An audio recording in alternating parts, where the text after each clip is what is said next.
In Share Me Kevin podcast, written and spoken by Kevin Knaus. The Dam Murder. Every day the water receded a little, exposing the crime scene.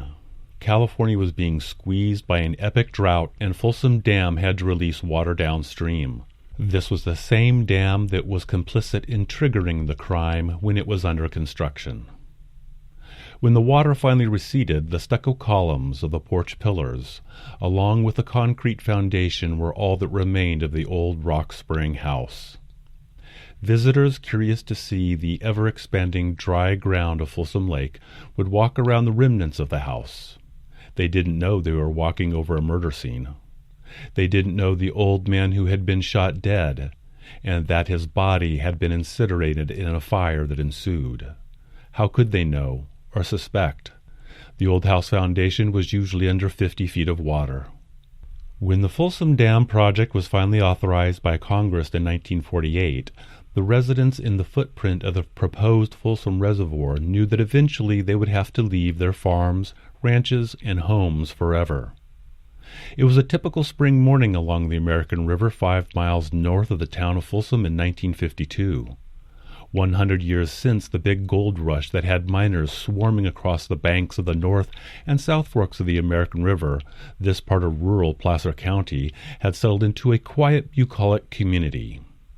One family that called the area home was that of James Peter Dickinson, his wife Katie Mae, and their daughter Etta Mae.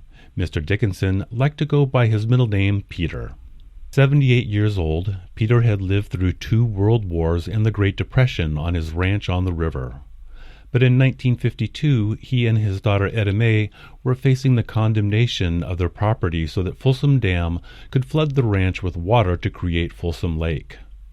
Peter Dickinson purchased his ranch land in the historic Gold Rush region in 1918.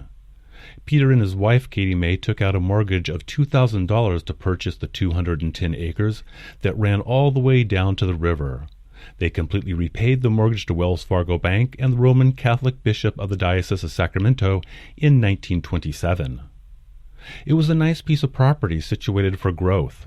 On the northwest portion of the property, the North Fork ditch cut through the land. The water canal constructed in the 1850s to provide water to the gold mines was now supplying water to farms and ranches like Dickinson's.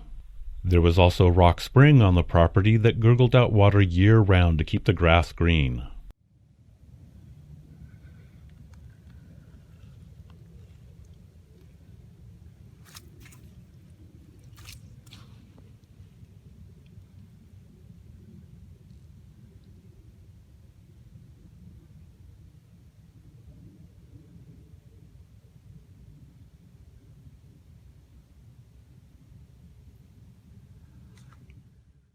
Rock Spring literally put the property on the map. Before the North Fork ditch was built, Rock Spring was the place where the early pioneers could stop to get a drink of water. The Rock Spring house was listed on an 1866 government land office map. There was also the North Fork of the American River on the southeast section of the Dickinson property. A man could go down to the river and fish for salmon or shoot a goose for supper. The Dickinson property had the main road from Folsom to Auburn running through it. This paved county road made it easy to get cattle to market. In addition to these amenities, the property was surrounded by beautiful oak trees and granite outcroppings, some of which that had Native American grinding holes embedded in them. In short, the area was rich in history and resources for any family to have a comfortable life and earn a living. Peter was a cattleman who still enjoyed riding through the hills in the early 1950s.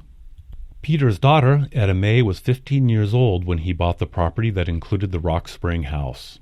Peter's wife, Katie Mae, had immigrated from Ireland in 1902 at the age of 20. By 1903, Peter and Katie Mae were married and had little Etta Mae. The family was not alone, as Katie Mae had numerous relatives in the Folsom and Sacramento region. In 1947, the Dickinson family suffered a great loss as Katie Mae died of heart failure. Peter was 73 years old at the time of his wife's death. That meant that Etta Mae, still living at home, would be the sole caretaker for her aging father. More change was to come as the Folsom Dam project was approved in 1948. Shortly thereafter, the Dickinsons would be getting daily reminders that life was changing as more cars, trucks, and earth movers passed through their property, heading north to build the dikes in today's Granite Bay area of Folsom Lake. Off in the distance, they could hear the explosions of dynamite as the dam builders blasted the large monoliths of granite that formed the American River's banks for Folsom Dam.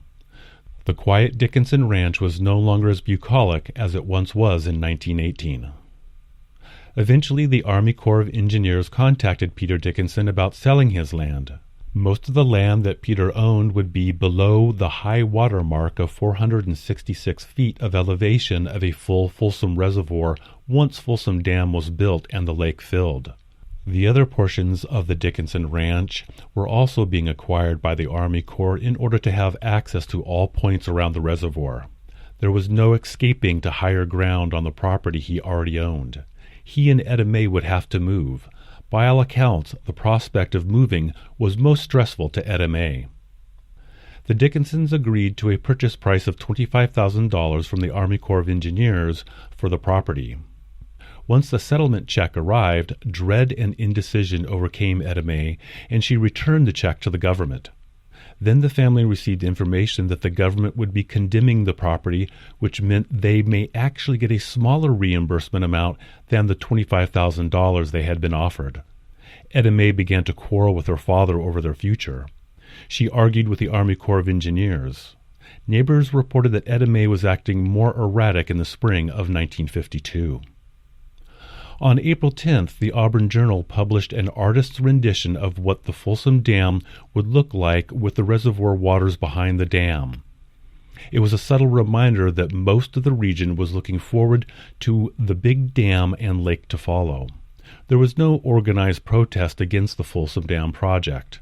There was no one advocating for the families who were being displaced. The government had now become the overpowering adversary to little farms, dairies, and ranches in the way of an all-important flood control project for Sacramento. The weather forecast for Thursday, April 11th called for breezy conditions with gusts up to 20 miles per hour. The temperatures would be cool with lows in the 50s and highs in the upper 60s. Overall, it was to be a wonderful spring day along the American River. A bonus for folks who wanted to be out in the evening would be the rising of a full moon over the river canyon and hills. It was on this morning, with wildflowers bursting forth on the hillsides, a spring day most suited for life, leisure, and work, that Etta Mae decided the end had come for both her father and herself. As her 78-year-old father ate the breakfast she had prepared for him, she picked up the family shotgun, pointed it at the back of his head, and pulled the trigger. She then poured kerosene in the living room, kitchen, and on some of her clothes tossed on the floor, and set the house ablaze. She later recalled she had every intention of dying in the fire along with her father. Death was the only way out of the dilemma she had created as she saw it. The flames and smoke were intense. Etta Mae couldn't bring herself to step back inside the inferno she had just sparked. At 48 years old, she saw her whole life going up in flames.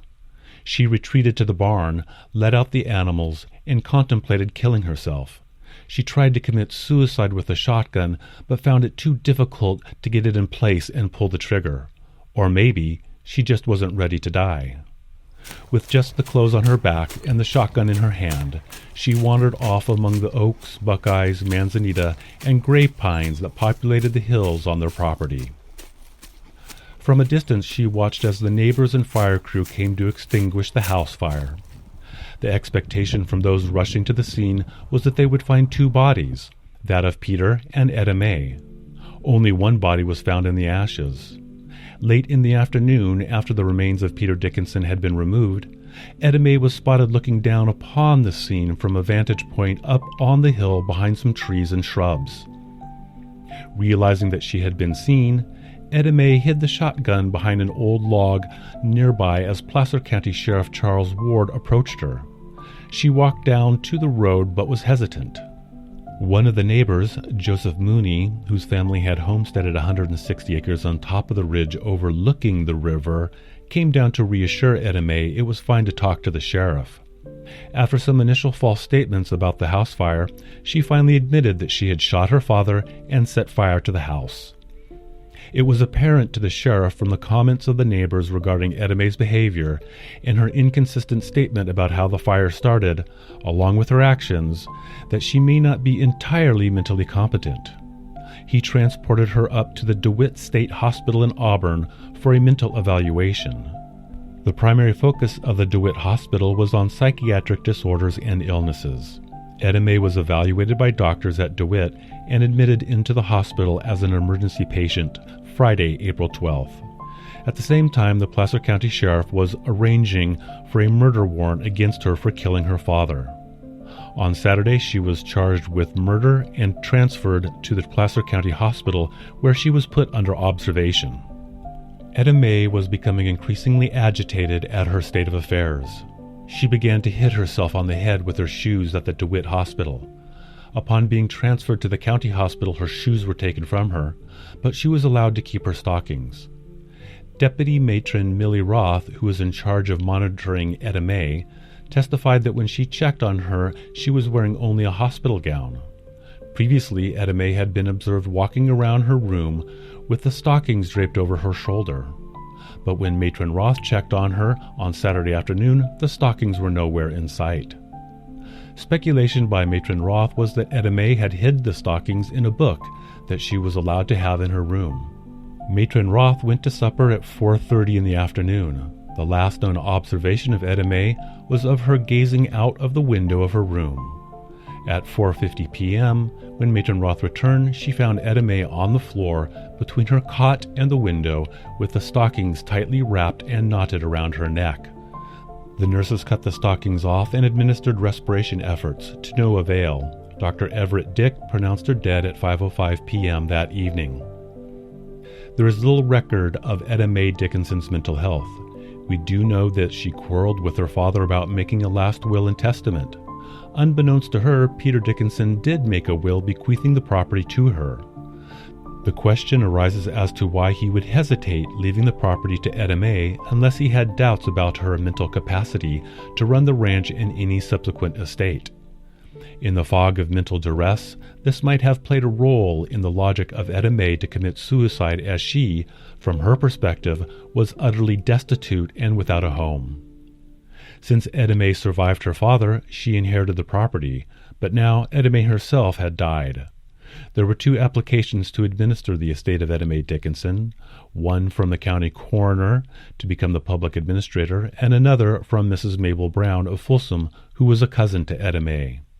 Mabel Brown ultimately prevailed, and on June 6, 1952, she filed a public notice to all potential creditors to file claims for payment from the estate of Etta Mae Dickinson. Mabel Brown was listed as the administratrix of the estate in the legal notice. The deed records I have found indicate that the ranch was mortgage-free. The Dickinsons were all reunited as they lay next to one another, Katie Mae, Peter, and Etta Mae, at East Lawn Cemetery in Sacramento. As the earth has covered their coffins, so has the water of Folsom Lake returned to cover the Rock Spring House.